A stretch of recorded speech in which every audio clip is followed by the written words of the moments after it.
कयामत की रात आपने सुना है मेटाफोरिकली, लेकिन असल में ईरान के मामले में महसूस किया जा रहा है कि कल की रात और आज की रात को उसी तरह से परिभाषित किया जाएगा। क्योंकि कल यह महसूस किया जा रहा था 72 घंटे कल की रात वैसा कुछ नहीं हुआ, तो क्या आज की रात वो रात है? वेनेजुएला हो या ईरान, दोनों ही ये कह रहे हैं अमेरिका के संदर्भ में मेरा कातिल ही मेरा मुंसिफ है, क्या मेरे हक में फैसला देगा। लेकिन यहां जो फैसला अमेरिका के दिमाग में ईरान को लेकर चल रहा है, क्या वो वही है जो हम और आप ईरान के मौजूदा हालात देखकर जिसका अंदाजा लगा रहे हैं? जरा ये खबरें देखिए, उसके बाद आज इसका विश्लेषण करेंगे। ईरान में विद्रोह पर बहुत बड़ा अपडेट। 12,000 लोगों की हत्या का दावा। 12,000 लोग। कल आड़ी में जब आप जुड़े थे मेरे साथ तो मैंने आपको बताया था कि करीब 600 लोगों के बारे में वहां पता चल रहा है, लेकिन अब बताया जा रहा है कि ये 12,000 लोग हैं। ईरान इंटरनेशनल का यह दावा है। 2 दिन में नरसंहार भीषण हुआ है। तेहरान के बाहर, अस्पताल के बाहर बॉडी बैग्स का ढेर लगा हुआ है। 8 और 9 जनवरी की रात में मारे गए 12,000 लोग कहा जा रहा है। मारे गए लोगों में ज्यादातर 30 साल से कम उम्र के लोग। खामेनेई के आदेश पर ईरान में हुआ ये नरसंहार। ये कहा जा रहा है आयतुल्लाह अली खामेनेई ने यह आदेश दिया कि विद्रोहियों से निपटने का यही एक तरीका है।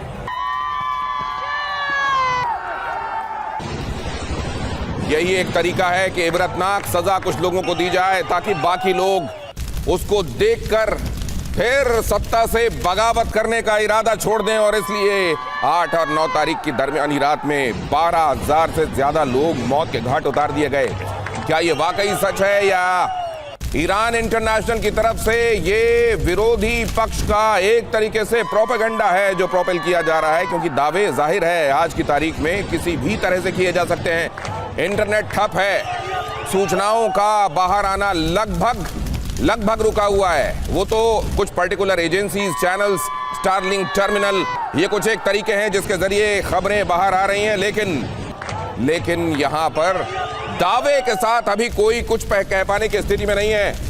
अपने मेहमानों के पास चलूंगा, उनके सोर्सेस क्या बता रहे हैं, मौजूदा खबरों का विश्लेषण वो कैसे कर रहे हैं। लेकिन फिलहाल देखिए अगली खबर। चीख पुकार आगजनी के बीच में ये अगली खबर। ईरान में प्रदर्शनों पर खामेनेई सरकार का बयान। ईरान में प्रदर्शनों के दौरान 2,000 लोगों की मौतों के जिम्मेदार विदेशी आतंकी कहा ईरान ने। विदेशी आतंकियों ने ईरान में साजिश रची है।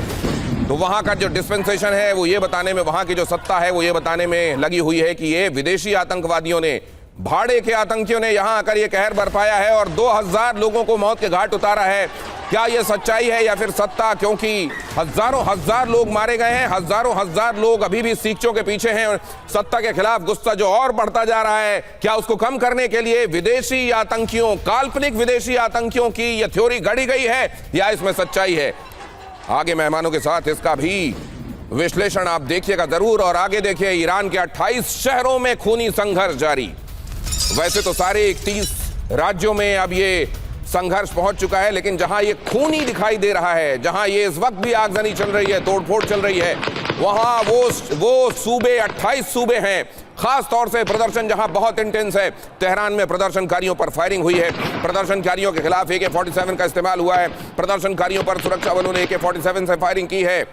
मशीन गन से, AK-47 से फायरिंग की जा रही है विद्रोहियों को सप्रेस करने के लिए, उनके हौसले तोड़ने के लिए। लेकिन विद्रोही भी उतनी ही तादाद में बाहर निकलते आ रहे हैं। पहले यह समझा जा रहा था, खास तौर से गुरुवार और शुक्रवार को बीते हफ्ते यह महसूस किया जा रहा था कि शायद अब ये आंदोलन भी धीरे धीरे ठंडा पड़ जाएगा, खास तौर से खामेनेई के सामने आने के बाद, जुमे की नमाज के बाद और लोगों को एड्रेस करने के बाद। लेकिन हुआ उल्टा है, ये और बढ़ता गया है। और आज भी देखिए गोलियों की तड़तड़ाहट, आगजनी और ईरान की तस्वीरें।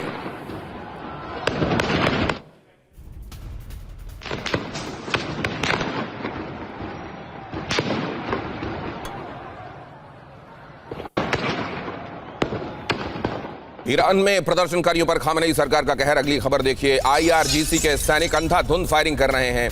प्रदर्शनकारियों पर गोलियां बरसाते हुए दिखे सुरक्षाकर्मी। अब तक 10,681 लोगों को हिरासत में भी लिया गया है। तो इतने सारे लोगों की मौत और इतने सारे लोगों को हिरासत में लिया जाना, क्या ये मामले को शांत कर देगा या फिर ये आग और भड़कती जाएगी? जैसे जैसे लोगों को ये लगेगा कि खामेनेई सरकार बजाय उनकी सुनने की और उनकी भावनाओं के रिस्पेक्ट करने के, उनका दमन करने में लगी हुई है।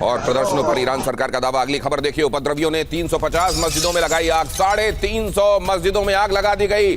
अब्बास अराक्ची का यह कहना है, विदेश मंत्री ईरान के ये कह रहे हैं कि 350 मस्जिदों को आग के हवाले कर दिया गया। भाड़े के आतंकवादियों ने लोगों को मारा। 350 मस्जिदों को आग के हवाले कर दिया गया। क्या ये लोगों को भावनाओं के हिसाब से एकजुट करने के लिए और अपनी तरफ से कि हम हैं दमनकारी, अपने ऊपर से ये ध्यान भटकाने के लिए ऐसा बयान दिए जा रहे हैं, या इसी में सच्चाई है? 180 से ज्यादा एम्बुलेंसेस को तबाह किया गया। अराक्ची ने आरोप भी लगाया है। 350 मस्जिदों को, 180 एम्बुलेंस को तबाह किया गया। सैकड़ों सरकारी इमारतों को भारी नुकसान पहुंचा है। अब्बास अराक्ची का ऐसा कहना है। और यहां लोगों के बीच में यह फतवा भी जारी कर दिया गया है कि सरकारी संपत्ति की तोड़फोड़ को अल्लाह के खिलाफ युद्ध माना जाएगा और लोगों को सख्त सजा दी जाएगी। अगली खबर देखिए, ईरान में प्रदर्शनकारियों को सरकार की चेतावनी। संपत्ति को नुकसान पहुंचाने वालों को छोड़ा नहीं जाएगा, कहा गया। ईरान के विदेश मंत्री अराक्ची का दावा, संपत्तियों को नुकसान पहुंचाने वालों को छोड़ा नहीं जाएगा। और जैसा मैंने आपको बताया, वहां की सत्ता ने यह भी कह दिया लोगों के बीच में ऐलानिया कि अगर सरकारी संपत्ति को नुकसान पहुंचाया जाएगा लोगों की तरफ से, तो इसको अल्लाह के खिलाफ युद्ध के जैसा माना जाएगा और उसी तरह की सजा उन लोगों को मिलेगी जो इसमें मुब्तला पाए जाएंगे। और अब इसका ये अगला पहलू भी देख लीजिए। ईरान के उर्मिया में और ज्यादा बिगड़े हालात। सुरक्षा कर्मियों को घेर कर उपद्रवियों का हमला। अगर सुरक्षा कर्मियों की तरफ से AK-47 तक चलाई जा रही है, तो इधर प्रदर्शनकारी भी, उनके हौसले कितने आला हैं जरा इन तस्वीरों में देखिए। और क्या ये हौसले इसलिए आला है क्योंकि उनको ये मालूम है कि अमेरिका के बॉम्बर्स का मुकाबला ये AK-47 नहीं कर सकती। इन आवाजों को सुनिए जरा।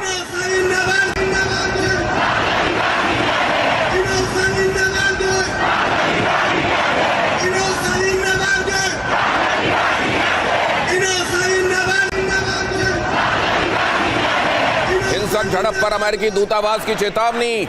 अमेरिकियों को फौरन ईरान छोड़ने का निर्देश।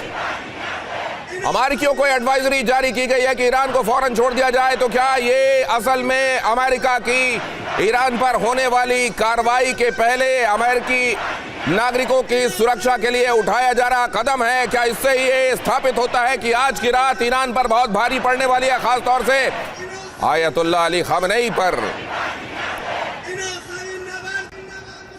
ईरान से जुड़ा ये अगला पहलू भी देखिए। ईरान के बाला शहर में सड़कों पर संग्राम। बैरिकेडिंग तोड़कर आगे बढ़े प्रदर्शनकारी। सरकारी दफ्तरों पर कब्जे का किया दावा। तेहरान ने फ्रांस, जर्मनी, इटली और ब्रिटेन के राजनयिकों को किया तलब। हिंसक प्रदर्शन को समर्थन देने का लगाया आरोप। कहा गया कि इन तमाम देशों के लोग हिंसक प्रदर्शनों को समर्थन दे रहे हैं। उन तमाम देशों के राजदूतों को तलब किया गया। कहा गया आप यहां सरकार विरोधी हिंसा को बढ़ावा दे रहे हैं और ये हमें गवारा नहीं होगा। आज के हालात, कल जैसी चर्चा चल रही थी और हमारे साथ मौजूद एक्सपर्ट्स ने, हालांकि वो एक्सपर्ट्स हमारे साथ अभी नहीं, लेकिन तब के एक्सपर्ट्स ने हमारे साथ जुड़ते हुए ये कहा था कि 72 घंटे ईरान पर बहुत भारी पड़ने वाले हैं। 24 घंटे बीते, क्या अगले 24 घंटे बहुत क्रूशियल हैं? क्या आज की रात खासतौर से कयामत की साबित हो सकती है ईरान के लिए? Operation midnight hammer, operation rising line जिसको इजराइल ने नाम दिया था, फिर वो ऑपरेशन मिडनाइट हैमर अमेरिका के लिए। आज ये क्या है? क्या राइजिंग लाइन जिनके झंडे पर था रजा पहलवी, उनके लिए राह मुकम्मल की जा रही है या दिमाग में कुछ और चल रहा है? ये सब भी बहुत अहम पहलू जिन पर हम अपने मेहमानों के साथ चर्चा करेंगे। ईरान पर आज अमेरिका में बहुत बड़ी बैठक होने वाली है। ईरान पर अंतिम फैसला ले सकते हैं ट्रंप। ईरान में हर तरह के विकल्पों पर होगी बात। ईरान के हालात पर लगातार अपडेट ले रहे हैं ट्रंप और बताया जा रहा है कि आज फैसला हो सकता है, वो फैसला जो ईरान का मुस्तकबिल तय करने वाला फैसला होगा। लेकिन क्या ईरान इस तरीके से अपने हिस्से की किस्मत किसी और को लिखने देगा, या उसकी मिसाइलें ये तय करेंगी कि ये सपना ही रहेगा अमेरिका का?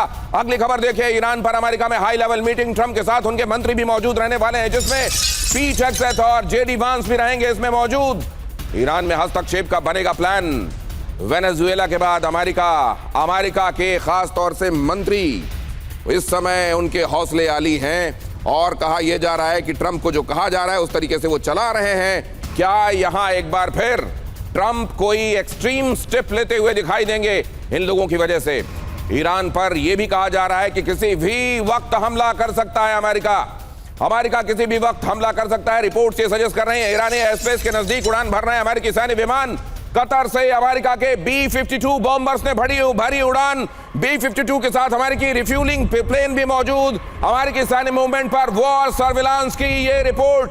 अमेरिकी सैन्य मूवमेंट, इतनी बड़ी सैन्य मूवमेंट क्या दिखाती है? क्या यह दिखाती है कि कोई फैसला ले लिया गया है, पहले ही लिया जा चुका है, केवल इस बैठक में उस पर मोहर लगना और दस्तखत होना बाकी है, या असल में यह पोस्टरिंग जारी रहेगी? अमेरिका चाहता है दबाव इतना बना दिया जाए बैठक से पहले ही कि उधर ईरान से फोन घनघनाने लगे कि बस बस बस बस रुक जाओ, तुम जो कहते हो हम करने के लिए तैयार हैं, हम परमाणु हथियार नहीं बनाएंगे, तुम कहो कुर्सी पर किसे बिठाना है। कार्तिकेय काले सर, क्या देख रहे हैं आप?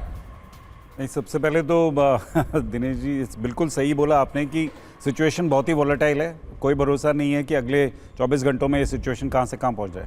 परंतु यदि कोई जैसे एज एन एनालिस्ट अगर आप इसको पहले से देखें तो ट्रंप का मिडिल ईस्ट में और ईरान में डेफिनेटली इंटरवेंशन का प्लान उसमें पूरा दिख रहा है, इसमें कोई शक नहीं है। देखिए, पिछली बारी जब हमने इस बात को डिस्कस किया था, मैंने आपसे बोला था कि इसमें इजराइल का बहुत बड़ा हाथ है। ज़मीन पे जो वायलेंस हो रहा है, जिस तरह से वो ऑर्गेनाइज हो रहा है, वो इनिशियल पहले 2 दिन में नहीं हुआ। वो एक्चुअली वो वायलेंस अब जो तीसरे दिन से शुरू हुआ है और अब तक कंटिन्यू कर रहा है, वो ऑर्गेनिक नहीं लगता है। मेरे को तो डेफिनेटली ऑर्गेनिक नहीं लगता है और उसके पीछे कोई ना कोई रीज़न है। देखिए, अब पिछले कुछ दिनों से और स्पेशली ईरान इंटरनेशनल टीवी, जो एक यूके बेस्ड टीवी ऑर्गेनाइजेशन है, उसने खबर दी है कि there has been a lot of violence in the last 2 days 2 nights and 12,000 से ज़्यादा लोग मरे हैं। अब ये भी एक स्टेप 2 है। स्टेप 1 वायलेंस है, स्टेप 2 बहुत ज़्यादा जो है लोग वहाँ डेमोन्स्ट्रेटर्स मर गए हैं। तो ट्रंप साहब की जो 2 रिक्वायरमेंट्स थी to interfere in that area, वो पूरी हो चुकी हैं। अब तीसरा स्टेप जो है, उन्होंने फौज पहले ही भेज दी थी, 14 दिन पहले फौज वहाँ पहुँच रही थी। तो अब जो है तीसरा स्टेप जो है वो एक्टिव इंटरफेरेंस है। अब देखिए वो कब होता है। तो ये बड़ी बात आप कह रहे हैं कि वो तमाम हालात जो ईरान पर कार्रवाई के लिए उसको एक फिट केस बनाते हैं, वो तमाम फैक्टर्स जो अमेरिका को ईरान के ऊपर कार्रवाई उसको जस्टिफाई करने के लिए, एक फिट केस बनाने के लिए जरूरी है, वो तमाम फैक्टर्स यहां दिखाई देने शुरू हो गए हैं। प्रोटेस्ट बहुत बड़ा हो गया है। तेहरान में कुछ एक व्यापारियों के जरिए शुरू हुआ है प्रोटेस्ट। 28 दिसंबर को जो शुरू हुआ था, वो बढ़ते बढ़ते इतना बढ़ गया है कि उसने पूरे ईरान को, पूरे 31 सूबों को अपने चपेट में ले लिया है। 12,000 से ज्यादा लोगों के मरने की खबरें आ रही हैं। कहा जा रहा है तेहरान के पास अस्पतालों के सामने अंबार लगा हुआ है लाशों का, बॉडी बैग्स का। क्या इसी का इंतजार था अमेरिका को? और अब अमेरिका ये कहते हुए कि ना, तुमसे नहीं संभल रहा है, अब मेरी जरूरत पड़ेगी, let me handle the case. और उसके बाद वो क्या एंटर कर जाएंगे। पूर्णिमा नाथ जी, आपको क्या दिखाई दे रहा है? अमेरिका के अंदर क्या फीलिंग है? वहां शायद वो वाइब्रेशंस बहुत जल्दी आप कैच कर रही होंगी, जो हम तक पहुंचते पहुंचते शायद डिमिनिश हो जाती हैं। नमस्ते, thank you so much for having me. जय हिंद। के पहले तो मैं आपको एक क्वेश्चन पूछना चाहती हूँ। आज तक आपने कोई भी प्रोटेस्ट इस स्केल पे, इस लेवल पे ऑर्गेनिक होते हुए देखा है? इसके पीछे किसी का हाथ आपने कभी देखा है? किसका हाथ यूजुअली होता है?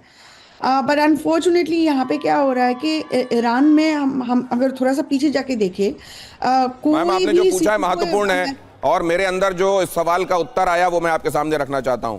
वो श्रीलंका हो, वो नेपाल हो, वो फिलहाल ईरान दिखाई दे रहा हो, या कहीं पर भी माना तो यह जाता है कि अमेरिकन डीप स्टेट वहां पर इन्वॉल्व होता है। बांग्लादेश के हालात में भी अमेरिकन डीप स्टेट, लेकिन क्या फिलहाल अमेरिकन डीप स्टेट वहां का स्टेट बन गया है? अपनी बात पूरी कीजिए मैम। सर, मैं और एक क्वेश्चन आपको पूछना चाह रही हूँ। ये जो 500% तारीफ की जो बात करा जा रहा है इंडिया के ऊपर, आपको पता है ये बाई पार्टीजन सपोर्ट है ये अमेरिका से। आप रिपब्लिकन बोले या डेमोक्रेट बोले, at the end of the day goal is same. उनका टैक्टिक्स डिफरेंट हो सकता है, लेकिन आज जो ईरान का सिचुएशन है, उनके ऊपर आपको पता है कितना सैंक्शंस लगाया गया है वेस्टर्न कंट्रीज से? सर, 12,485, उसमें से 9,000 के ऊपर एक्टिव है। अब ऑन टॉप ऑफ इट आप थोड़ा सा 55 ईयर्स का मैं आपको स्टैटिस्टिक्स देती हूँ। 1945 to 2000 80 regime change were executed by America. 55% were done by Republican, 45% done by Democrat. दोनों का तरीका थोड़ा सा डिफरेंट है। एक ओवर्ट है, एक कोवर्ट है। एक मिलिट्री एक्शन करते हैं जो रिपब्लिकन्स ऐसे करते हैं, और जो डेमोक्रेट्स जो कोवर्ट ऑपरेशन करते हैं। लेकिन एजेंडा तो वही है ना, रिजीम चेंज। उनका पापेट बिठाना है। अब ईरान में आज यही सिचुएशन, आप ईरान को हटा दीजिए, ईरान को क्रॉस करके इंडिया बता दीजिए, कभी भी हो सकता है। और बोलेंगे कि इंडिया की जो लीडरशिप है, डेमोक्रेटिकली इलेक्टेड लीडरशिप है, वो केपेबल ही नहीं है इंडिया को चलाने के लिए। हम भेजेंगे लोग, दूत हम भेजेंगे, वो चलाएंगे। ये तो बहुत बड़ी बात है पूर्णिमा नाथ जी। अगर ये फीलिंग अब सिंक इन होने लगी है और इसको इतना प्रिवेलेंट और इतना परवेसिव माना जाने लगा है कि अब उसमें चाहे इंडिया ही क्यों ना हो, वो कोई भी मुल्क हो सकता है, अक्कड़ बक्कड़ बम्बे बो करके नक्शे में कोई हाथ रखना है जो अमेरिका के अलावा हो और उसको बता देना है कि अब यहां पर हम अपना काम शुरू कर देंगे। लेकिन आपने एक महत्वपूर्ण बात कही, अमेरिका का स्वभाव ऐसा रहा है, वो ओवर्ट या कोवर्ट तरीके से, वो रिपब्लिकन या डेमोक्रेट्स के तरीके से हमेशा ही ये करता रहा है, मनमानी उसका स्वभाव रहा है। पूर्णिमा नाथ जी इस बात को अंडरलाइन कर रही हैं, तो क्या वही मनमानी अब ईरान, फिलहाल नंबर किसका आता है ये उस समय की परिस्थितियों पर निर्भर करता है, और इस समय वो ईरान है क्या प्रोफेसर अमिताभ? देखिए, ईरान में जो भी हो रहा है उसको अमेरिका ऑब्जर्व कर रहा है और उसको प्ले आउट होने देगा। यानी अपने आप जो मूवमेंट चल रहा है वहाँ की हालातों पे जो डीप स्टेट या इजरायली मोसाद इन्वॉल्व हैं वो तो अपनी जगह होंगे ही और पहले से भी थे। इस बार हालात अलग हैं, इस बार हालात ज़्यादा खराब हुए हैं। एक तो जो ईरान का एक जिसको कहें भौकाल था पूरे इस रीजन में, वो ख़त्म हो गया है। दूसरा, ईरानियंस ने ये जान लिया है कि उनकी सरकार बहुत वल्नरेबल है। बॉम्ब गिरा के इजराइल और अमेरिका चले जाते हैं। पूरा एयर स्पेस को कैप्चर कर लिया था पिछले बार इजराइल और अमेरिकन एयरफोर्स ने। तो उस तरह से वल्नरेबिलिटी ईरान की बढ़ गई है। पिछले 46 साल में जब से ये सत्ता में है इरानियन रजीम, तब से इन्होंने वहाँ के जितने भी लीडरशिप थी उसको ख़त्म किया। और जब 79 में इस्लामिक रेवोल्यूशन जिसको हम कहते हैं, आप देखेंगे उस समय सिर्फ ये शाह के खिलाफ सिर्फ इस्लामिक रेवोल्यूशन ही नहीं था, उस समय सेकुलर थे, उस समय कम्युनिस्ट थे, उस समय ऑब्वियसली इस्लामिक लोग थे, लेकिन उसका चेहरा बने थे खुमैनी साहब। लेकिन इस समय उसका कोई चेहरा नहीं है। कौन सेकेंड लाइन ऑफ लीडरशिप आएगा? अमेरिका ये बखूबी जानता है कि बूट्स ऑन ग्राउंड वो नहीं। सर, आपने एक बड़ी महत्वपूर्ण बात कही है और मेरे दिमाग में एक उत्सुकता थी। मैं सोच रहा था कि आपसे ये सवाल आज जरूर पूछूंगा कि इजराइल ने पहले जिसको ऑपरेशन राइजिंग लाइन नाम दिया, अगर अमेरिका चाहता तो उसके तहत ही वो कार्रवाई बॉम्बर वाली जो 12 दिन का हमने जून में जो कॉन्फ्लिक्ट देखा था उसी के तहत वो आगे बढ़ता। उसने उसको अलग नाम दिया, ऑपरेशन मिडनाइट हैमर नाम दिया। तो अमेरिका भी सत्ता परिवर्तन चाहता है, लेकिन वो चाहता है कि जरूरी नहीं राजा पहलवी उसका जो झंडा, उनका जो झंडा था ऑपरेशन राइजिंग लाइन, उस समय वो उगता हुआ सूरज और वो कूदता हुआ जो उसमें शेर दिखाई देता है, इसलिए इसका नाम बदलकर मिडनाइट हैमर। वहां सत्ता परिवर्तन चाहा तो जा रहा है, लेकिन ये नहीं चाहा जा रहा है कि रजा पहलवी कोई इंपोज किया जाए, उसके अलावा भी कोई हो सकता है। क्या ये बात भी चल रही है प्रोफेसर अमिताभ? बहुत जल्दी से देखिए, आपने देखा होगा वेनेजुएला में उन्होंने कोरिना मचाडो को वहां इंस्टॉल नहीं होने दिया। वो जानते थे कि इनका इन्वॉल्वमेंट बढ़ जाएगा। उसी तरह शाह रजा पहलवी के बेटे को भी ये नहीं चाहते हैं वहां इंस्टॉल किया जाए, क्योंकि उनका इन्वॉल्वमेंट बढ़ेगा। जब उनका इन्वॉल्वमेंट बढ़ेगा तो उनकी कमिटमेंट्स, उनके सोल्जर्स, ये सारे मारे जाएंगे। लेकिन ईरान इस समय अगर कोई गलती करता है, जो अपने उसके इराकी और जो हुती मिलिशिया हैं वो अभी भी एक्टिव है, कहीं सोल्जर्स को, अमेरिकन सोल्जर्स को हताहत हुआ, तब वो बात बिगड़ेगी। और वो एक बहुत अच्छी एनालॉजी आपने दी है, ये हमारे दर्शकों को ये बताने के लिए काफी कि अगर वेनेजुएला की तर्ज पर ईरान के ऊपर भी एक्शन लिया जाने वाला है तो वहां मारिया कोरेना मचाडो को लेकर ये तय नहीं है।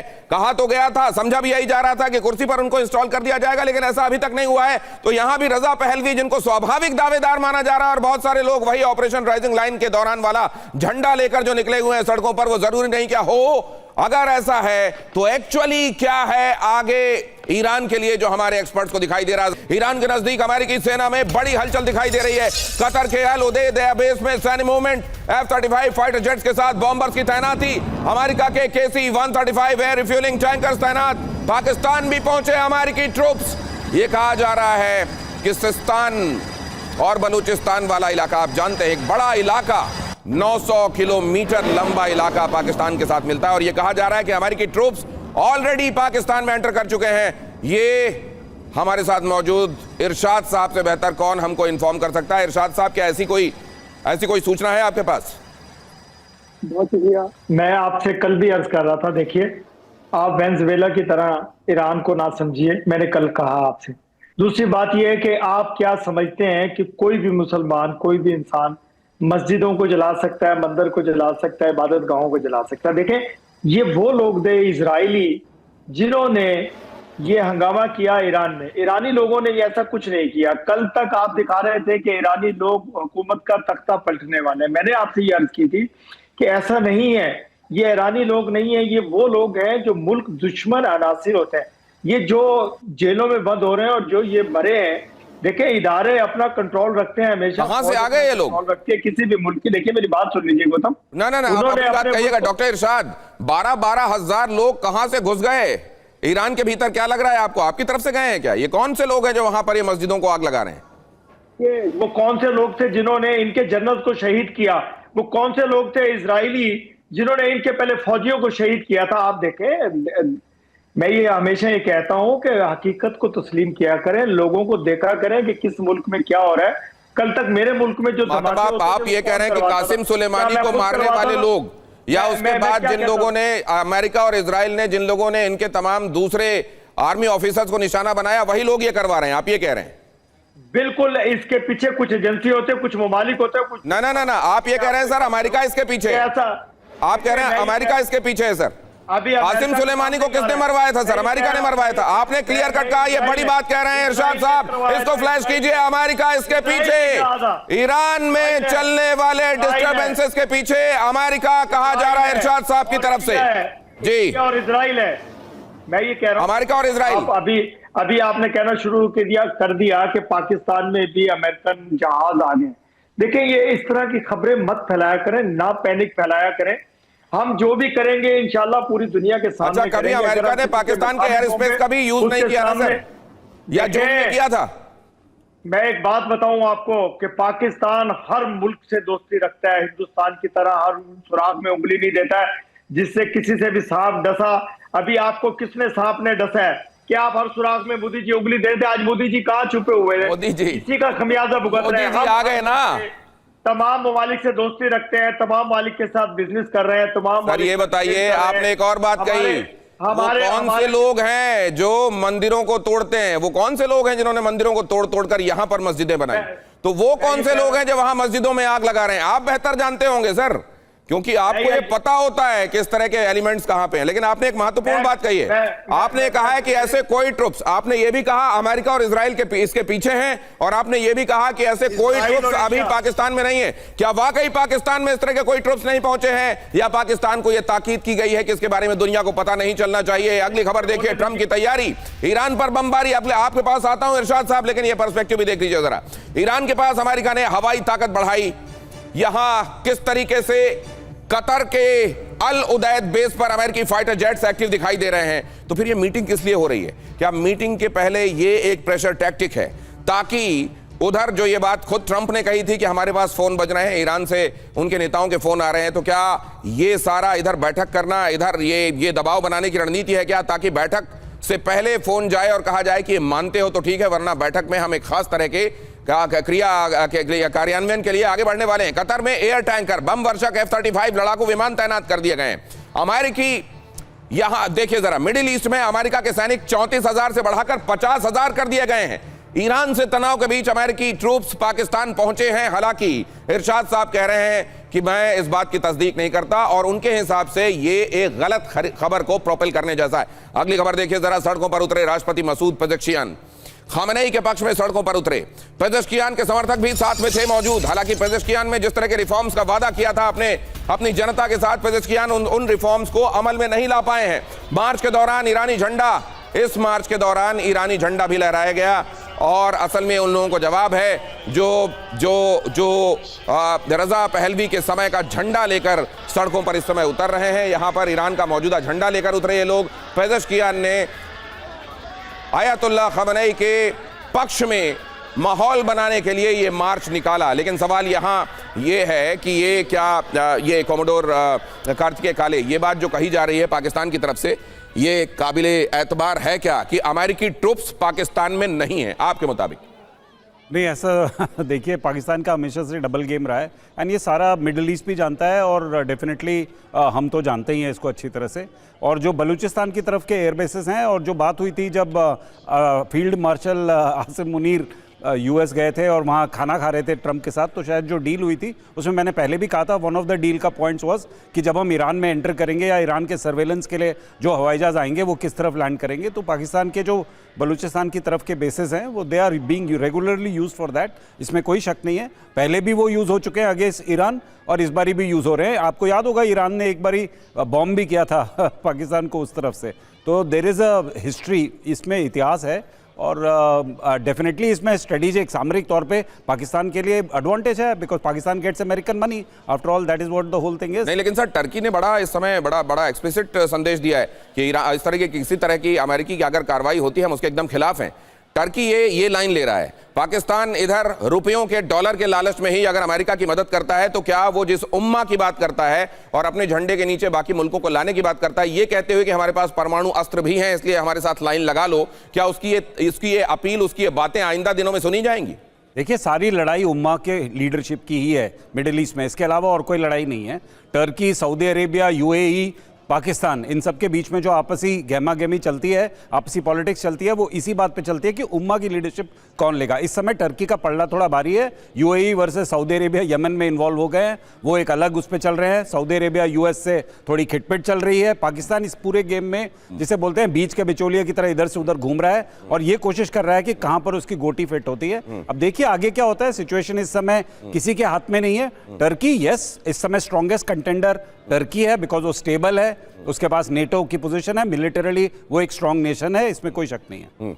तो टर्की अफोर्ड कर सकता है कि अमेरिका के खिलाफ आवाज उठाए। एक तो डॉलर पहले लिए जा चुके हैं, पहले इतना सारा कर्ज है और इस समय तो एहसान का बहुत बड़ा टोकरा भी रखा हुआ है इधर असीम मुनीर के सिर पर। वो मना कैसे करेंगे? अगर अमेरिका ये कहता है कि कार्रवाई के लिए हम तुम्हारी जमीन का भी इस्तेमाल करेंगे ईरान के ऊपर, और जरा देखिए सड़कों पर उतरे लाखों खामेनेई समर्थक। अगली खबर, विद्रोह को विदेशी साजिश बताया, ईरान की एकजुटता के नारे लगाए, खामेनेई की सत्ता को बताया राष्ट्रवादी। खामेनेई के समर्थन में जवाबी प्रदर्शन है ये। जिस तरीके से विरोध प्रदर्शन हो रहे हैं खामेनेई के खिलाफ, उसी तरीके से वो लोग जो खामेनेई के साथ लामबंद हैं, उन लोगों ने खामेनेई के समर्थन में यह मोर्चा निकाला है और बताने की कोशिश की है कि बाहरी ताकतों की वजह से डिस्टर्बेंस ईरान में हो रहा है और यह हम होने नहीं देंगे।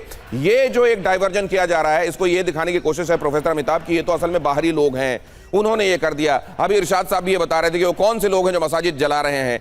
ये मान लीजिए एक महत्वपूर्ण रणनीति है भी, तो मौजूदा दौर में क्या कारगर हो जाएगी?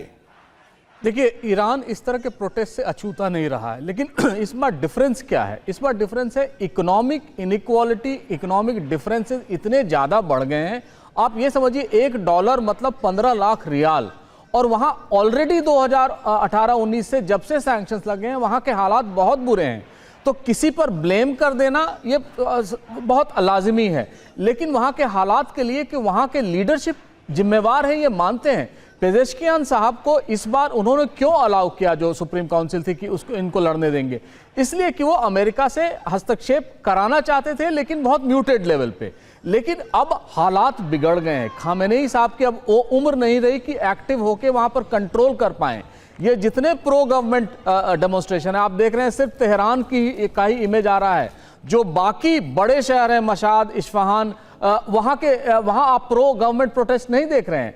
और वहां भी शुरुआत हुई है ट्रेडर्स से, कोई पब्लिक ने, स्टूडेंट्स ने नहीं किया, क्योंकि उनको व्यापार में घाटा हो रहा था। तो और बहुत चांसेस है, ये कहा जा रहा है कि तेहरान शहर में पानी की सप्लाई भी बंद हो जाएगी, क्योंकि वहां के वाटर डैम सूखने जा रहे हैं। जो भी ट्रेड सैंक्शंस इस समय अमेरिका ने लगाया है, अगर आप ध्यान देंगे तो उसमें सबसे ज्यादा इफेक्टेड हिंदुस्तान, चीन, यूएई, तुर्की ही होंगे। लेकिन मैं ये भी बता दूं, ये इतना आसान नहीं होगा जितना इन्होंने फर्दों पे या नातांज पे बॉम्बिंग करके किया था।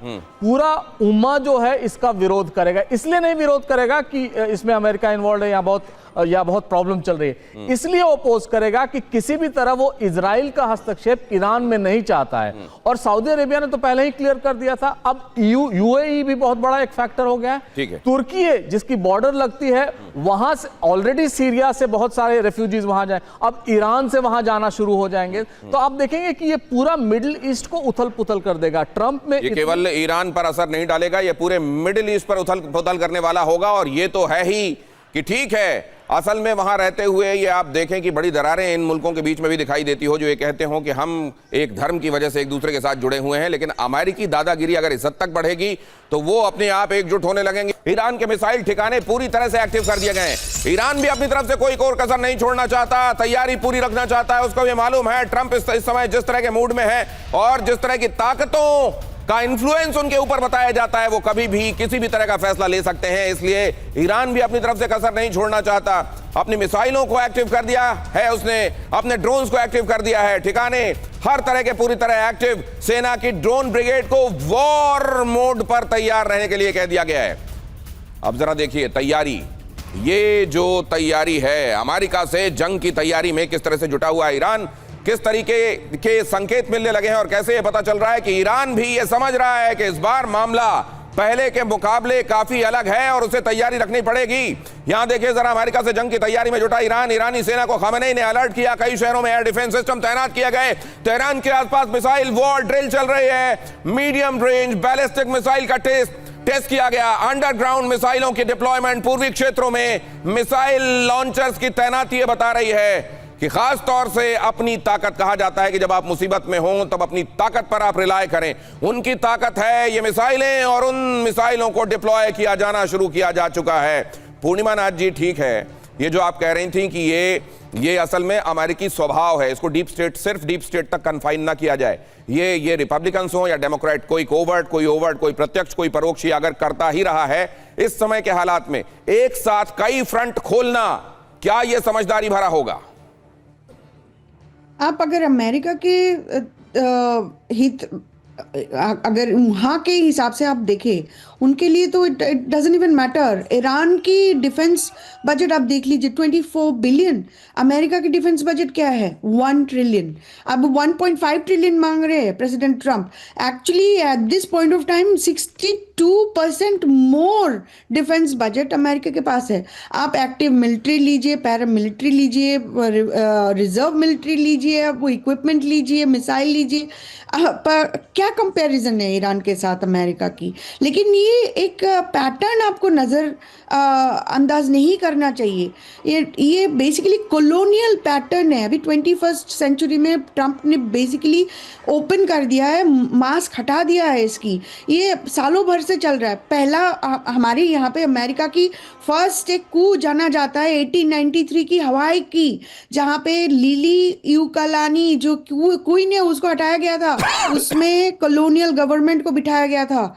ये जो चल रहा है 200 साल से, और उसके बाद CIA आया, ओवर्ट कोवर्ट सारा ऑपरेशन चला है। डेमोक्रेट और रिपब्लिकन दोनों साथ साथ चलते रहे। At the end of the day America wants to impose the idea that America को कोई टक्कर नहीं लगा सकता। America is the supreme, America can do anything they want, anywhere, anytime।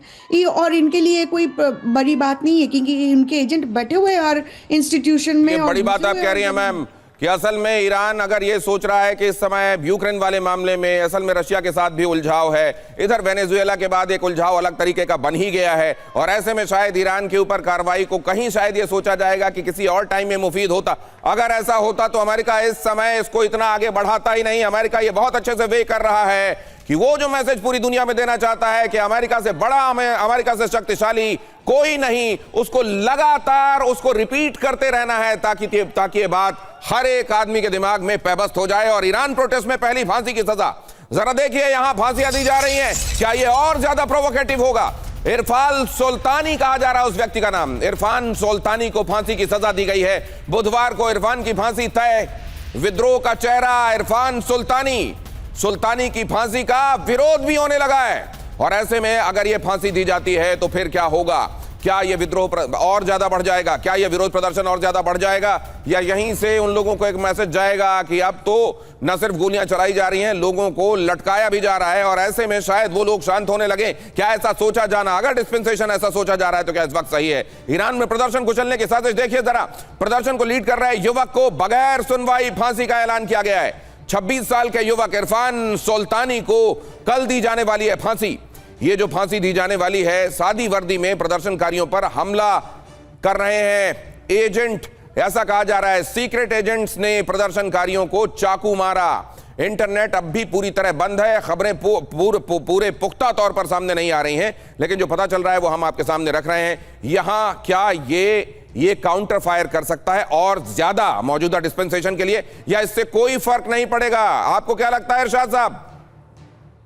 मैं आपसे अर्ज कर रहा हूं, देखिए ये हुकूमत इन तमाम हंगामों पे कंट्रोल कर लेंगे। देखिए 24 घंटे, देखिए आप तो 72 घंटे की बात कर रहे थे, 24 घंटे गुजर चुके। 24 घंटे के बाद ये हालात मामूल पे ऐसा आ जाएंगे, जब जाहिर सी बात है इतने बड़े दंगे, इतना बड़ा फसाद हुआ है इनके मुल्क में।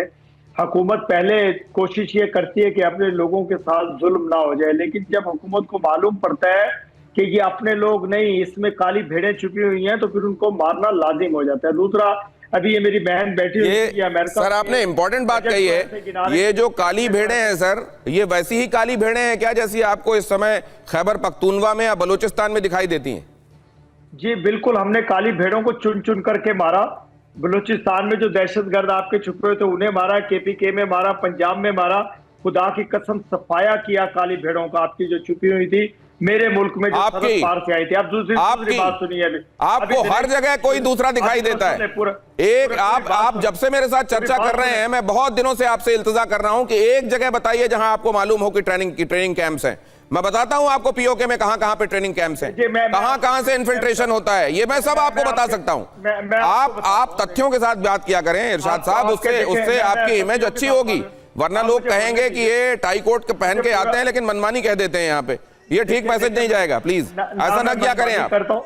ना मैं मनमानी करता हूं ना मैं झूठ बोलता हूं। देखिए मैं दूसरी बात कर रहा था, आप कह रहे थे ट्रेनिंग कैंप, अगर ट्रेनिंग कैंप देखने हो तो आप अपनी फौज के अच्छा, ये आपका दावा, मुद्दे पर आते हैं, ये किसी दिन और के दिन के लिए रखेंगे, उस दिन आप भी आइएगा मैं भी आऊंगा, आज उसी पे रखेंगे। लेकिन आपने ईरान के बारे में एक बड़ी बात कही है कि अगले 24 घंटों के अंदर देखिएगा इसको काबू पा लिया जाएगा। आपने ये जो बात कही है, नहीं एक चीज और है, इजराइल के अंदर जो अमेरिकी राजदूत हैं उन्होंने भी ये बात कही है कि अमेरिका सैन्य कार्रवाई नहीं करेगा।